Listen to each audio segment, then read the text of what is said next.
మాజీ మంత్రి బాలినేని శ్రీనివాసరెడ్డి, వైసీపీ నేత చెవిరెడ్డి భాస్కర్ రెడ్డి మధ్య మాటల యుద్ధం నడుస్తుంది. తగ్గేదేలే అనేట్టుగా ఒకరిపై మరొకరు వాగ్బాణాలు సంధించుకుంటున్నారు. అదాని విద్యుత్ కొనుగోలు ఇష్యూతో మొదలైన ఈ రగడ పరస్పర విమర్శలతో పొలిటికల్ గా హీట్ పుట్టిస్తుంది. ఎవరేమన్నారో ఇప్పుడు చూద్దాం. ఒకటే చెప్పు, 2021 సెప్టెంబర్ 10వ తారీఖు మనకి సిక్కు నుంచి ఒక లెటర్ వచ్చింది ప్రభుత్వానికి. ఆ మరుసటి రోజే క్యాబినెట్ ఉంది. ఆ లెటర్ వచ్చిన తర్వాత ఆ లెటర్లో వారు ఇన్ ప్రిన్సిపల్గా దాన్ని అప్రూవ్ చేస్తూ క్యాబినెట్కి తీసుకొచ్చారు. అందులో కూడా మీరు సంతకం పెట్టారు. ఇన్ ప్రిన్సిపల్గా సెప్టెంబర్ 10వ తారీఖు 2021లో వచ్చిన లెటర్లో, ఇన్ ప్రిన్సిపల్గా వచ్చిన లెటర్లో కూడా సిక్కి అంటే ఇది కేంద్ర ప్రభుత్వ తరపున వచ్చినటువంటి సంస్థది. దాంట్లో లెటర్లో మీరు సంతకం, ఇన్ ప్రిన్సిపల్గా తీసుకున్న నిర్ణయంలో కూడా మీ సంతకం ఉంది. ఆ రోజు అప్రూవ్ కాల క్యాబినెట్లో. మళ్ళీ దానిపైన కమిటీ వేశారు ఎనర్జీ సెక్రటరీతో.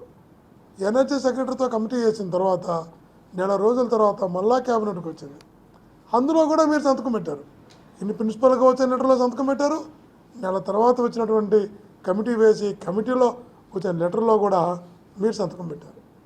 2 సార్లు సంతకం పెట్టి ఇప్పుడు నా సంతకమే లేదు, నేను సంతకమే పెట్టలా, అధిరేతులు నా సంతకం పెట్టించుకున్నారు, ఎలా మాట్లాడుతున్నారో అర్థం కాదు.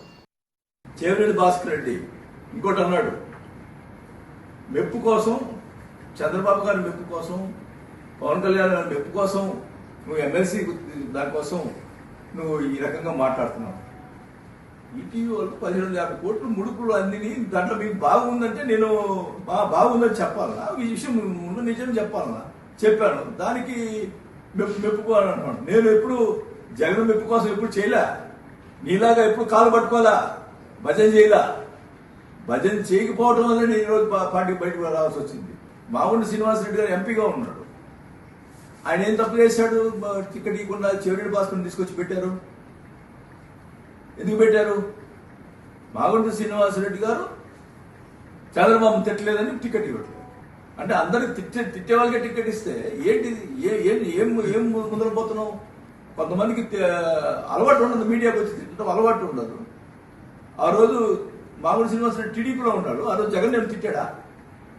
ఆయన నైజం అది, ఒక్కొక్కరికి ఒక్కొక్కటి ఉంటుంది. ఆయన ఇవ్వకుండా, ఆయన టికెట్ ఇవ్వకుండా, ఆయన తిట్టలేదని చెప్పి టికెట్ ఇవ్వకుండా చిత్తూరు నుంచి తీసుకొచ్చినటువంటి ఆయన చిత్తూరులో ఏం చేశాడో ప్రజలు చిత్తూరు తెలియకపోతే అమ్మ చెవిరెడ్డి అంటున్నారు. నాయకుడు కాళ్ళకి దండం పెట్టి ఎదగాలనుకోవడం సభ్యత సంస్కారం. కాళ్ళు లాగేలాంటి, ఆ నాయకుడికి వెనుపోటు పూడ్చి పక్కపాటలకు వెళ్ళిపోవడం లాంటి పనులు చేస్తే తప్పు. కానీ నాయకుడు కాళ్ళకి దండం పెట్టడం అంటే తల్లి తండ్రి, తర్వాత ఏమంటాం మనం, గురువు అంటాం. గురువు అంటే నాయకుడే కదా, తప్పేంటి? ఇప్పుడు నువ్వు సంతకం చేయలేదని ఇప్పుడు క్యాబినెట్ అని చెప్పండి. ఎనర్జీ సెక్రటరీ ఉన్నారు కదా, ఆ రోజు బాలినేని గారు సంతకం పెట్టలేదని చెప్పగలరా? డిజిటల్ సైన్ అంటే డిజిటల్ సైన్ ఏమన్నా మార్చి చేయగలుగుతారు? మీరు చెప్పండి, టెక్నికల్ పర్సన్స్ మీరు చెప్పండి. డిజిటల్ సైన్ మామూలు సైన్ అన్నా పాజిటివ్, డిజిటల్ సైన్ ఒకటి చేస్తారు. అది గవర్నమెంట్ సిస్టమ్ ఉంది, గవర్నమెంట్ మీ కుటుంబంలో గవర్నమెంట్ ఉంది.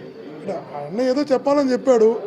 రాత్రి ఫోన్ మీద ఫోన్ చేశారు, తొందరగా సంతకం పెట్టి పంపించండి. ఓకే, నేను మార్నింగ్ చేసి మాట్లాడి మేము క్యాబినెట్ పంపిద్దాం సార్ అన్నాను.